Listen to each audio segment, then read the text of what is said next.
नमस्कार दोस्तों, स्वागत है आपका पढ़ाकू फैक्ट्री में। हम पढ़ रहे हैं कृष्ण खटवानी की रचना स्मृति एक प्रेम की, और आज हम पढ़ेंगे इसका 11वां भाग। अस्पताल के दूसरे ही दिन नंदिनी मुझसे मिलने आई थी। उसके बाद वह प्रायः दूसरे तीसरे दिन मिलने आ जाती थी। मेरी हालत में सुधार हुआ था तो मुझे अकेलापन महसूस होने लगा था। डॉक्टर ने भी किताब पढ़ने को मना किया था। खिड़की के पास पलंग में बैठकर मैं दूर खेतों की ओर निहारा करता था। इस तरह निहारते निहारते मैं रुआंसा हो जाता था। एक दिन ऐसी ही किसी मनस्थिति में नंदिनी ने मुझे आकर देखा था। वह थर्मस में मेरे लिए कॉफ़ी लाई थी। उसने नर्स से इजाज़त लेकर एक आराम कुर्सी बाहर बरामदे में डलवाई थी। मुझे उस पर बिठाकर वह खुद पास ही स्टूल पे बैठ गई थी। फिर उसने थर्मस से प्याले में कॉफ़ी भरकर मुझे दी थी और बड़ी देर तक बातें करके मेरा मनोरंजन किया था। मैंने उसकी आंखों में झांका था।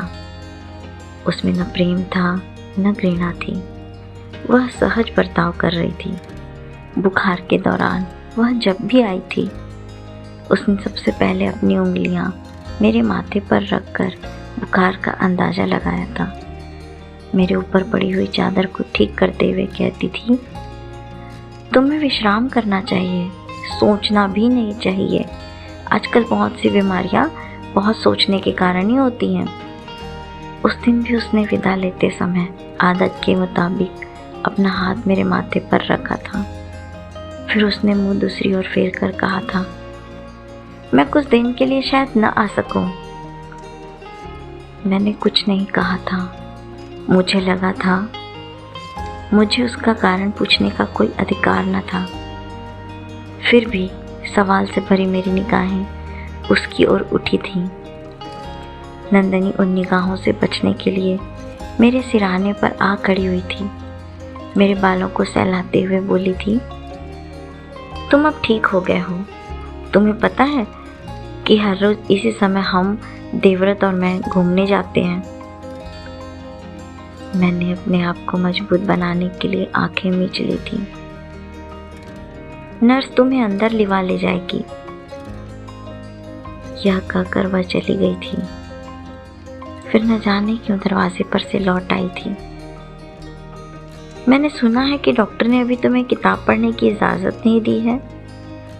कल मैं पुस्तकालय से आर्ट पर कोई किताब भेज दूंगी, तुम उसमें चित्र तो देख सकते हो।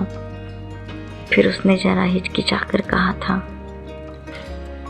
और हॉस्टल की नौकरानी तुम्हारे लिए कॉफ़ी ले आएगी, मैं कभी कभी आया करूंगी। नंदिनी कुछ दिन तक नहीं आई, परंतु मेरे मन पर से बहुत बोझ उतर गया था। हमदर्दी का एक छुहाव भी कभी 100 औषधियों का काम कर जाता है। नंदिनी ने आर्ट पर पुस्तकें भेजी थी और उसके हॉस्टल से प्रतिदिन कॉफ़ी भी आती रही थी। बाहर बरामदे में कुर्सी डालकर मैं चित्र देखता रहता था। नंदिनी को मेरी पसंद की चीज़ों की अच्छी खासी जानकारी थी। शायद यही कारण है कि उसने अधिक पुस्तकें यूनानी और बौद्ध कला पर भेजी थीं। इन दोनों कलाओं के प्रति मेरा मोह रहा है। इन दोनों में साम्य भी है। वह है उसका प्रतिक्षण प्रत्यक्ष संगीतमय सौंदर्य। यूनानी कला के चित्रों ने मेरे अंदर जीवन के लिए फिर से एक नया मोह पैदा कर दिया था। उसने मुझे विश्व की विशालता और गहनता का अनुभव कराया था और मेरे समक्ष स्पष्ट किया था कि हम कभी कभी कैसे संकीर्ण वित्त में उलझकर अपने आप को समाप्त करने पर तुल जाते हैं। शीघ्र ही मैं निरोग शरीर और वितराग आत्मा लेकर अपने हॉस्टल में वापस आ गया था। तुम यह क्या कर रहे हो? मेरी चोरी पकड़ी गई थी। नंदिनी का रेखा चित्र मेरे हाथ ही में था और वह खुद सामने आ खड़ी हुई थी। क्या तुमने जरा भी आराम नहीं किया? नहीं, मैं दोपहर को आराम का आदी नहीं हूँ। तो इतना समय तुम क्या कर रहे थे? समय को अपने जीवन की उधार दी हुई घड़ियां वापस लेने की कोशिश कर रहा था।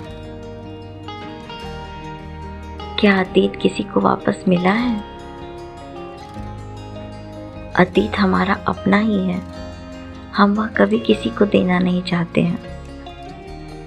कभी कभी वर्तमान को बचाने के लिए अतीत के कुछ क्षणों को हम महाकाल के यहाँ बंधक रखाते हैं। आज मैं अतीत को वापस ले आने के लिए महाकाल के यहाँ गया था। नंदिनी हंस पड़ी। तुम बिल्कुल वही हो, जरा भी नहीं बदले। वही हो जैसे 15 साल पहले थे। मैंने रेखा चित्र रेडियोग्राम पर रखा। स्मरण है, यही शब्द मैंने सुबह को तुम्हारे लिए कहे थे। नंदिनी नजदीक बढ़ाई थी। वह अपने पति के कपड़ों में मुझे नाप जोप रही थी। हाँ, शायद यह दुनिया कभी नहीं बदलती है। जो दुनिया 5000 साल पहले थी वह अब भी है। फिर उसने हंसकर कहा, तुम भी तो इन कपड़ों में बंदर की तरह लग रहे हो, हमारे पुरखों की तरह। लेकिन मुझे जवाब देने का मौका न देकर वह फिर बोली, तुम हाथ मुंह धो लो, मैं लट्टू को स्कूल से लिवा लाती हूँ। मेरा जवाब पाने से पहले ही नंदिनी कमरे में से चली गई थी।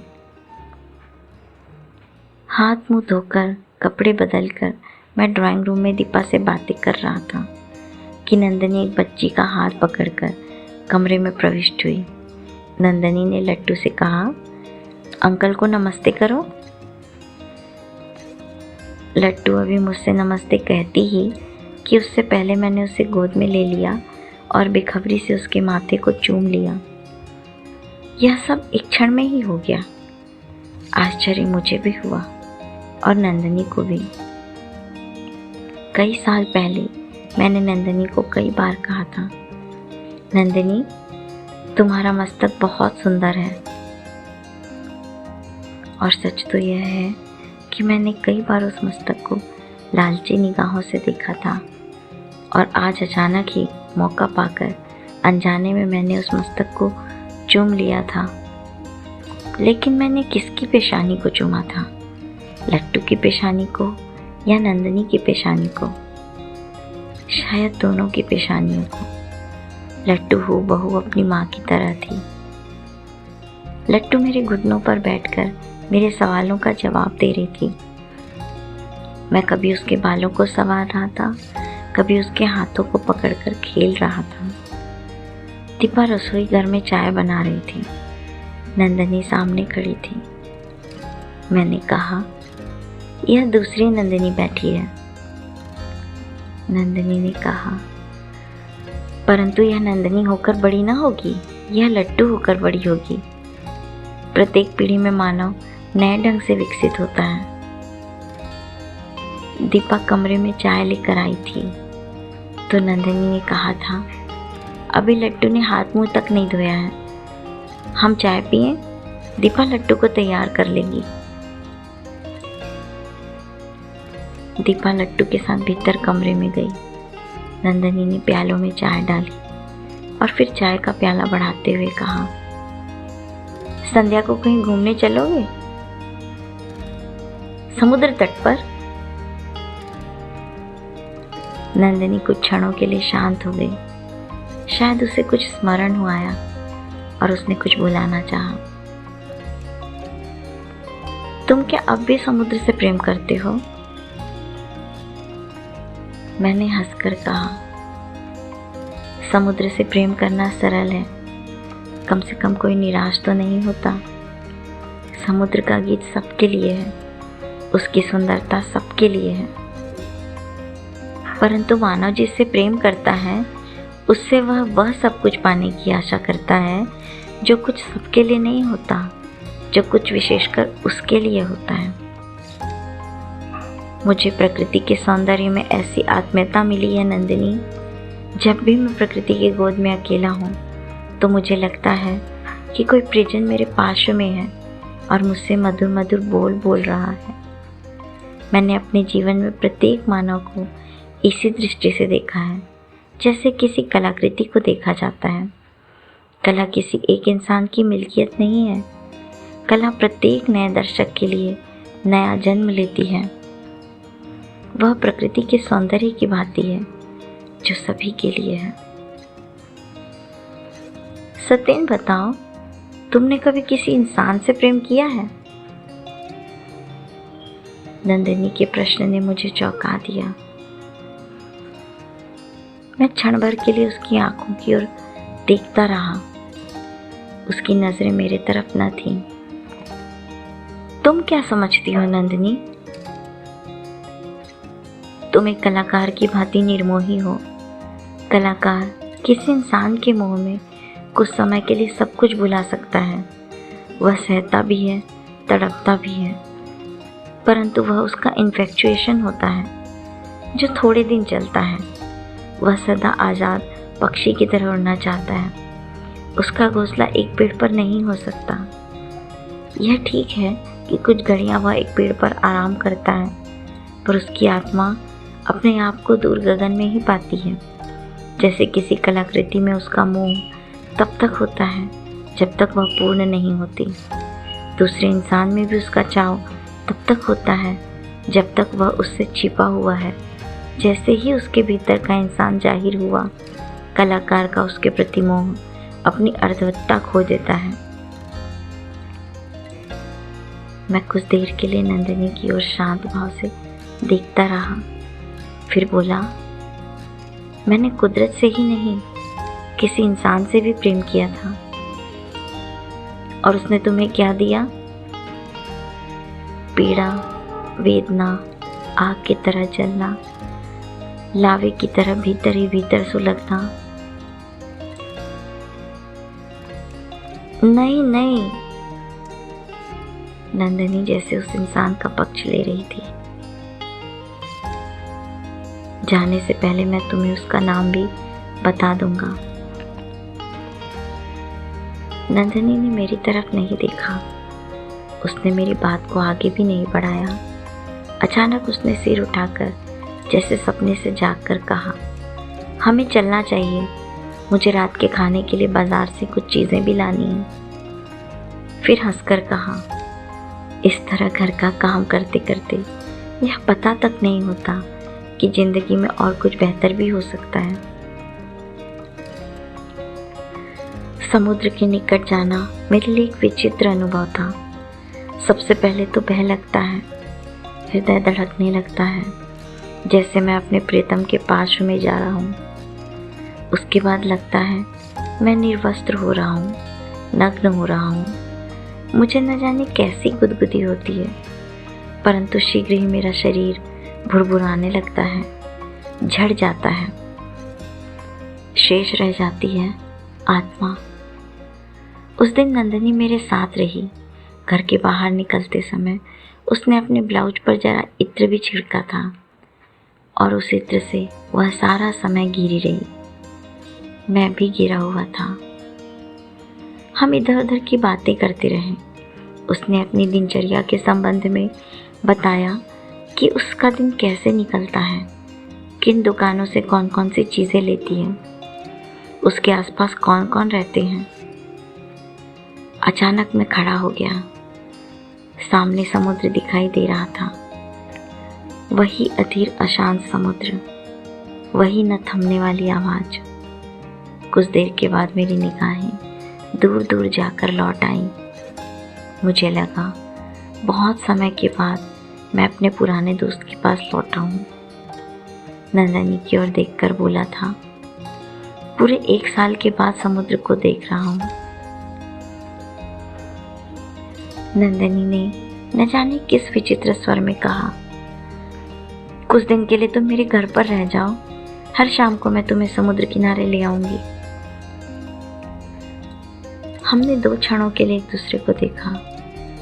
शायद हम एक दूसरे से कोई प्रतिक्रिया न पा सके। हम किनारों पर से चलते हुए एक मोड़ देकर कुछ चट्टानों को लांघकर एक बड़ी सी चट्टान पर जा बैठे। पानी दौड़ दौड़ कर थक कर हमारे पाँवों के पास आकर रुक जाता था। लगता था वह बहुत थका हुआ है, बहुत थक गया है। नंदिनी ने कहा, तुम्हें याद है महाबलीपुरम में एक रात तुम समुद्र तट पर खो गए थे? खो गया था? तुम खोए हुए की तलाश में हम आधी रात को मंदिर की दूसरी तरफ पहुंचे थे, तो हमने देखा था तुम मंदिर के पास एक चट्टान पर अकेले बैठे थे। मुझे पता है तुम उस रात रोए थे। मैंने तुम्हारे गालों पर आंसुओं के निशान देखे थे। क्या तुम्हें याद है वह रात? याद क्यों ना होगी? क्या मैं इंसान नहीं हूं? मैं कुछ देर समुद्र की ओर निहारता रहा। सूर्य भी ढला न था। मुझे याद है एक संध्या को इसी प्रकार मैं समुद्र तट पर बैठा था और सूर्य अस्त होने को था। मेरे हृदय ने रोकर कहा था, मेरे सूर्य, तुम जा रहे हो, जाओ, फिर वापस ना आना, सच, फिर वापस ना आना। आज की रात मैं प्रकृति में समा जाऊं, फिर तुम्हें कभी ना देखूं। तुम क्या फिर स्मृति में खो गए? नंदिनी ने हंसकर कहा। मैंने मुड़कर नंदिनी की ओर देखा। नंदिनी, कहो। नहीं, कुछ नहीं। कुछ नहीं क्या? कई बार मुझे विचार आता है, अगर आज की रात मेरी अंतिम रात हो। नंदिनी ने मेरे मुंह पर हाथ रख दिया। तुम सदा ऐसी बातें क्यों सोचा करते हो? तुम्हें पता है कि मेरे दिल पर कितना बोझ है। मुझे लगता है मेरा दिल इन अजीब एहसासों से फट जाएगा। कभी कभी हवा का एक झोंका मेरे दिल को तड़पाने के लिए काफी होता है। नंदिनी ने मेरे हाथ को पकड़कर धीरे से कहा, इतने भावुक न बनो सतेन, यह दुनिया तुम्हें सुख की नींद सोने नहीं देगी। नंदिनी और मैं अपार शांति से उतरते हुए सूरज को देख रहे थे। समुद्र के उस पार सूरज उतर रहा था और इस पार हम शांति में बैठे थे। सूरज सदा शांत होता है, चांद सितारे भी, तो भी वे हमसे कितनी बातें करते हैं। नंदिनी ने कहा था, सतेन, तुम कुछ देर के लिए यहाँ बैठो, मैं सामने की दुकानों से कुछ परचेसिंग कर आती हूँ। फिर मुस्कुराकर कहा, मुझे पता है मैं तुम्हें अकेला छोड़कर नहीं जा रही हूँ। सूरज ढल चुका था। थोड़ी देर के बाद आसमान में एक एक करके तारे निकल रहे थे। आसपास बैठे लोगों में से कई लोग वापस जाने लगे थे। मैं सचमुच अकेला न था। न केवल समुद्र मेरे साथ था, अपितु मेरे साथ थी कई स्मृतियाँ।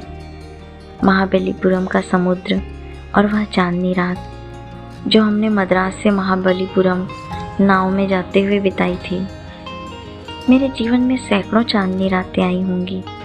उनमें से कई मधुर व सुंदर थी, परंतु वह रात मैं कभी न भुला सकूंगा जब मैंने सुंदरता में अवगाहन किया था। हमने तय किया था कि हम मद्रास से महाबलीपुरम नाव में जाएंगे। मैं महीना भर नंदिनी के घर रहा था। उसके बाद कॉलेज से अवकाश पाकर देवव्रत, नरेंद्र और चंद्र भी आए थे। कल्याणी और अंजलि भी आई थी। कुछ दिन मद्रास शहर में रहने के बाद पूरे दक्षिण भारत का पर्यटन करने का हमारा कार्यक्रम बना था। हमारे उस कार्यक्रम का पहला नगर था महाबलीपुरम। मद्रास में नंदिनी के साथ वह महीना बहुत ही अजीब ढंग से बीता था। कभी हम निकट के मित्र थे तो कभी हम एक दूसरे से रूठकर दूर हो जाते थे, तो भी हमारे बीच एक भरपूर समझौता था। हम एक दूसरे को समझते थे। हम दोनों के बीच होती थी शहर की सिर्फ नर्म हवाएं। परंतु देवव्रत के आने से नंदिनी मुझसे दूर चली गई थी। कभी कभी मुझे ऐसा लगता था कि वह देवव्रत से डरती थी, परंतु उसका वह सिर्फ डरना नहीं था, उसने स्वयं को देव को समर्पित कर दिया था। एक नारी का समर्पण कितना संपूर्ण होता है, मैंने इसका अनुभव कई बार किया है। स्टेशन पर ही मैंने जो दृश्य देखा उसने मुझे अनुभव कराया था कि मैं अब पर आया था। नंदिनी मेरे पास खड़ी थी। देव को देखते ही वह दौड़ी थी। उसकी आंखों में चमक आ गई थी और शरीर में स्फूर्ति। नंदिनी सतेन को छोड़कर देवव्रत की ओर आकर्षित है, लेकिन फिर भी नंदिनी ने देवव्रत से विवाह क्यों नहीं किया? जानने के लिए बने रहें मेरे साथ। वीडियो को लाइक करें, शेयर करें, चैनल को सब्सक्राइब करें। मिलते हैं अगले वीडियो में। धन्यवाद। जय भारत।